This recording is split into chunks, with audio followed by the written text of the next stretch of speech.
হাসিনা সরকারকে স্বৈরাচার বলি, দ্ব্যর্থহীন ভাবে বলি, সেটার সঙ্গে যদি আপনি একমত হন তাহলে definitely Hasina is a better স্বৈরাচার। আচ্ছা, আমি খুব মনোযোগ দিয়ে প্রধানমন্ত্রীর সংবাদ সম্মেলন দেখি, তার একটা বড় কারণ হচ্ছে বিনোদন। আমাদের বিনোদনের অভাব আছে এবং আমি এই সংবাদ সম্মেলন থেকে যথেষ্ট পরিমাণ বিনোদিত হই। বিনোদনটা এ কারণেই যে একটি ছোট্ট মিষ্টি প্রশ্ন, যে প্রশ্নটি আসলে প্রধানমন্ত্রীর অত্যন্ত মনোপুত হবে, এরকম একটি প্রশ্ন করবার আগে দীর্ঘ সময় ধরে প্রধানমন্ত্রীর নানা রকম প্রশংসা করা হয়, এমনকি আঞ্চলিক ভাষায় মানে আমি আসলে বলেই ফেলি, এই বেডির সময় ফসল ভালো হয়, এই মানুষটি ম্যাজিক লেডি, এই ধরনের কথাবার্তাও খুব চমৎকার ভাবে বলা হয়। এবং আপনি অস্বীকার করবেন বলে আমার মনে হয় না, ওই সময় তো ক্যামেরায় ওনার ফেস ধরা থাকে, ওনার যে উচ্ছ্বাস, আনন্দ এবং চাপা গর্ব আমি দেখি, তাতে আমার মনে হয় চাহিদা যোগানের একটি চমৎকার আয়োজন সেখানে হয়। একটা কথা খুব স্পষ্ট, প্রধানমন্ত্রী যদি সত্যি সত্যি না চাইতেন যে এই স্তুতি স্তাবকতা চলতে থাকুক, তাহলে কারো ঘাড়ে দুটা মাথা নাই যে সেই স্তুতি করবে। উনি ভালোবাসেন বলেই এই স্তুতিগুলো হয়।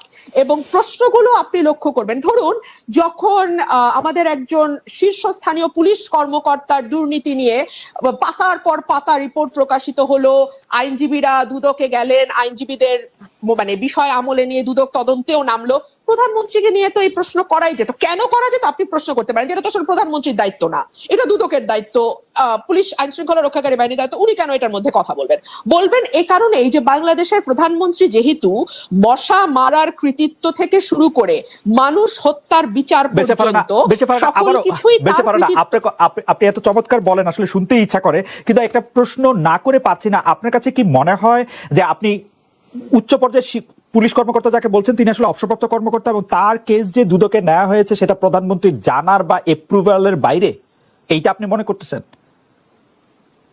না, তার জানার বা অ্যাপ্রুভালের বাইরে না, কিন্তু তিনি জেনেছেন এবং অ্যাপ্রুভ করতে বাধ্য হয়েছেন।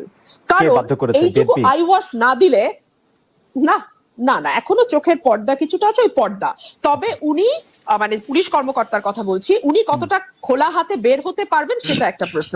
ধরুন বেসিক ব্যাংকের বাচ্চু শেখ আব্দুল হাই বাচ্চু, ওনার নামের আগে শেখ ছিল না, আমি জানতাম না, ফরাসউদ্দিন সাহেব যেহেতু দুদিন আগে সেটা খোলাসা করেছেন, সেটা অবশ্য আপনাদের রিপোর্টারদের একটা ফোরামেই তিনি খোলাসা করেছেন, সেখানে তিনি স্পষ্ট করেছেন নামের আগে শেখ ছিল না, এখন শেখ যুক্ত হয়েছে। আচ্ছা, আব্দুল হাই বাচ্চুকে নিয়ে কিংবা আচ্ছা কোনো ব্যক্তি বাদ দেন, বাংলাদেশে মন্দরিনের পরিমাণ 4.5 লক্ষ কোটি টাকার উপরে, এটা আমরা বলছি না, অর্থনীতিবিদরা বলছেন। এই মন্দরিন কাদের কারণে হয়েছে, কাদের সুবিধা দিতে হয়েছে, এটা আমরা বাংলাদেশে যারা আছি সবাই জানি।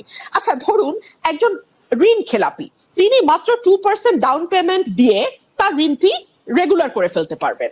অথবা ধরুন একজন ব্যাংকের পরিচালক, যার আগে মেয়াদ ছিল 3 বছর, সেটা এখন বাড়িয়ে 9 বছর ছিল, প্রথমে পার্লামেন্ট এসেছিল 9 বছরের দাবি নিয়ে, সেটা আবার অটো কেউ দাবি না করতে 12 বছর করে ফেলা হয়েছে। এইগুলো নিয়ে কি ওনাকে প্রশ্ন করা যায়? আজ পর্যন্ত কোনো সাংবাদিককে প্রশ্ন করতে দেখেছি?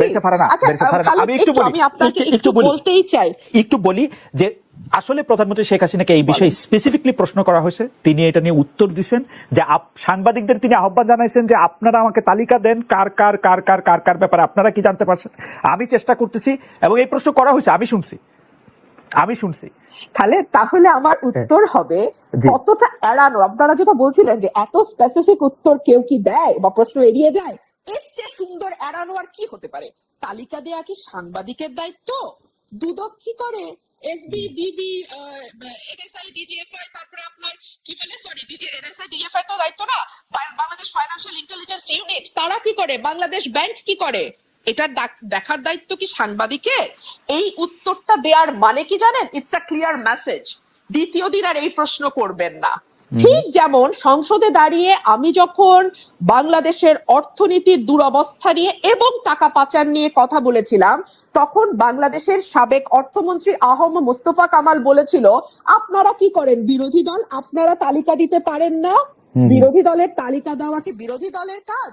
তখন আমি বলতে বাধ্য হয়েছিলাম, আপনার পাশে যেই ফরেন মিনিস্টার বসে আছে তার কাছে তালিকা আছে বলে তিনি স্বীকার করেছেন, অ্যাটলিস্ট কয়েকজনের নাম, মানে কয়েকজনের তথ্য তিনি জানেন, অন্তত তার কাছ থেকে তালিকা নিয়ে বিসমিল্লাহটা করেন।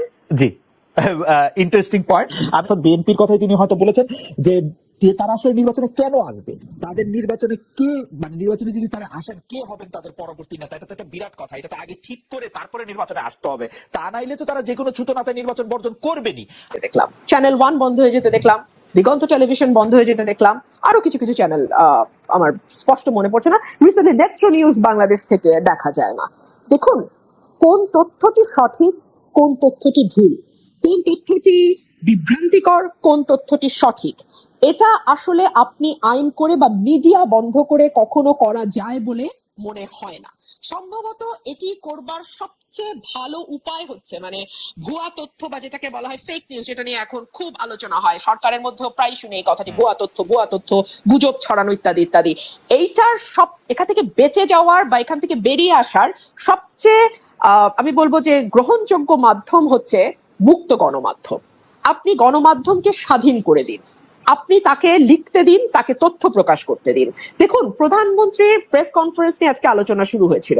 একটা ভেরি কমফর্ট জোনে বসে যেই মানুষগুলো আপনার সামনে হাসি হাসি মুখ করে বসে, প্রথম সারি, দ্বিতীয় সারি, তৃতীয় সারি, এর পরের সারি, প্রতিটি মুখের মধ্যেই তার বক্তব্য লেখা আছে। সেই লেখাটা আপনি আমি যেমন পড়তে পারি, প্রধানমন্ত্রীও পড়তে পারেন। সুতরাং তিনি ভেরি কমফর্ট জোনে থেকে শুরু করেন তার যাত্রা।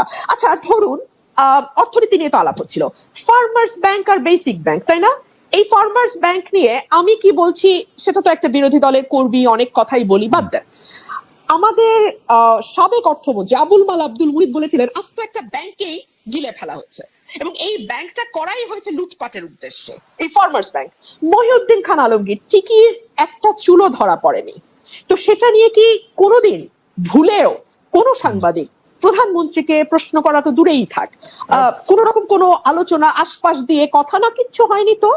কিংবা ধরুন অনেক রকম উন্নয়নের যে এত বয়ান, হ্যাঁ, এত মানে রোল মডেল হয়েছি আমরা, আমাদের ঘর থেকে বেরোলেই এখন শুধু উন্নয়ন আর উন্নয়ন, এত কথা বলা হয় উন্নয়ন নিয়ে, মাথা পিছু আয় নিয়ে গর্ব করা হয় ইত্যাদি ইত্যাদি। প্রধানমন্ত্রীকে কি একবারও প্রশ্ন করা হয়েছে?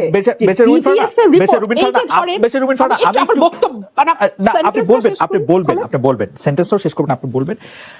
আপনি সংসদ সদস্য ছিলেন, সংসদে আপনি 4 বছর থেকেছেন, আমি দায়িত্ব নিয়ে বলছি, আমি জেনে বলছি, আপনার বক্তব্য প্রধানমন্ত্রী শেখ হাসিনা উপভোগ করেছেন। আপনি তাকে তীক্ষ্ণ ভাষায় সমালোচনা করেছেন, প্রশ্ন করেছেন, আপনাকে যেন যথেষ্ট পরিমাণে সময় দেওয়া হয় সেই জন্য তিনি চিফ হুইপদের নিশ্চিত করেছেন যে আপনি যাতে যথেষ্ট পরিমাণে সময় পান, এই মেসেজ যেন স্পিকারের কাছে যায়।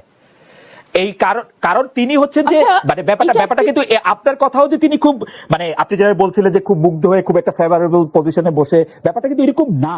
এবং আপনি যেই কথাগুলি বলছিলেন, আমি শুধু মন্তব্যটি করে রাখি, সেই প্রশ্ন করা হয়েছে ফার্মার্স ব্যাংক নিয়ে, তাকে প্রশ্ন করা হয়েছে মহিউদ্দিন খান আলমগীরকে নিয়ে প্রশ্ন করা হয়েছে, এই প্রশ্নগুলি তাকে করা হয়েছে আসলে। খালেদ, আপনি যদি আমার বাক্যটি শেষ করতে দেন তাহলে যে সুবিধাটা হয় সেটা আমার মনে থাকে না। ধরেন আমি ভুলে গেছি, দীর্ঘ আলাপ করেছেন তো, আমি আমার কি বাক্য বলতে গেছিলাম ভুলে গেছি, আপনি এই মুশকিলটা হয়। যদি বাক্যটুকু শেষ করতে পারলে তখন একটু সুবিধা হয়। আচ্ছা আমি একটু ছোট বাক্য ব্যবহার করলে সুবিধা হয়, বড় বাক্যতে হ্যাঁ উন্নয়নের বয়ান, জি উন্নয়নের কি করব বলেন, আমার বাক্য একটু লম্বা বাক্য, হ্যাঁ ছোট করে বললে আমার একটু ইন্টারেক্ট করতে সুবিধা হয়, মানে বুঝতেই পারেন ফারহানা, আমি আসলে বেতনই পাই এর জন্য আপনাকে কেন জানি আমার কথাতে ইন্টারাপ্ট করতে খুব ভালো লাগে। না কারণ হচ্ছে এর একটা কারণ হতে পারে যে লাইন বাইরে যে আমি ইন্টারাক্ট করতেছি এটা আপনি শুনতে পাচ্ছেন না, এটাও হতে পারে, মানে এটা টেকনিক্যাল একটা ফল্ট আমাদের। খুব ভালো শুনতে পাচ্ছি। Okay please continue, please continue করুন। উনাকে আপনি কোনো প্রশ্ন করেননি, পরের দফায় দুই দফায় কোনো কোশ্চেন করেনি, প্লিজ এটা আবার দেখেন আবার একটু আপনি। ঠিক আছে, উন্নয়ন নিয়ে দীর্ঘ বয়ান আছে এবং তার যে বক্তব্য তিনি দিয়েছেন সেখানে তিনি এক জায়গায় দাবি করেছিলেন মাতৃমৃত্যু, শিশু মৃত্যু এবং গড় আয়ু তিনটি বেড়েছে। বিবিএস এর রিপোর্ট বলছে এই তিনটি আপনি যদি 2021 সাল থেকে শুরু করেন, ক্রমাগত মাতৃমৃত্যু বলেন, শিশু মৃত্যু বলেন এবং গড় আয়ু কমে আসা বলেন, আমাদের সূচকগুলো খারাপ অবস্থায়। এগুলো নিয়ে তাকে কোনো প্রশ্ন করা হবে না। কিংবা ধরুন আমাদের যে গিনি সহ বৈষম্য বাড়ছে, এই বিষয়গুলো নিয়েও কখনো তার দৃষ্টি আকর্ষণ করা হয় না। সংসদে আচরণ হবে কেন? কিন্তু শেখ হাসিনার উপর আক্রমণটা রিপিটেড, শেখ হাসিনার উপর আক্রমণটা রিপিটেড 15 আগস্টের পরে 21 আগস্টের পরে কোটালি পাড়ার পর অনেকগুলো আর কি। যাই হোক, আমি যে প্রশ্নটি করতে চাইছিলাম সেই প্রশ্ন, বিলিয়নিয়ার উৎপাদন করে এবং ফোর্বস পত্রিকায় সেই বিলিয়নিয়ারের ছবি ছাপা হয়। আমরা এখন এতই উন্নত জাতি, কারণ 50 বিলিয়ন ডলার একটা খাত থেকে এক্সপোর্টও করে বেরসা ফারানা, 50 বিলিয়ন ডলার একটা খাত থেকে এক্সপোর্টও করে। No doubt, no doubt. 50 billion dollar একটা খাত থেকে এক্সপোর্ট যে দেশে হয়, সেই দেশে বিলিয়নের আরো কয়েকজন থাকার কথা। হ্যাঁ, সেটা বানাতে গিয়ে আমাদের বৈষম্য যখন 0.49 গিয়ে থাকে, তীব্র বৈষম্য হয়, সেই জায়গাগুলোতে যদি ফোকাস করতেন এবং একটা সুষম উন্নয়ন নিশ্চিত করতেন তাহলে ভালো হতো।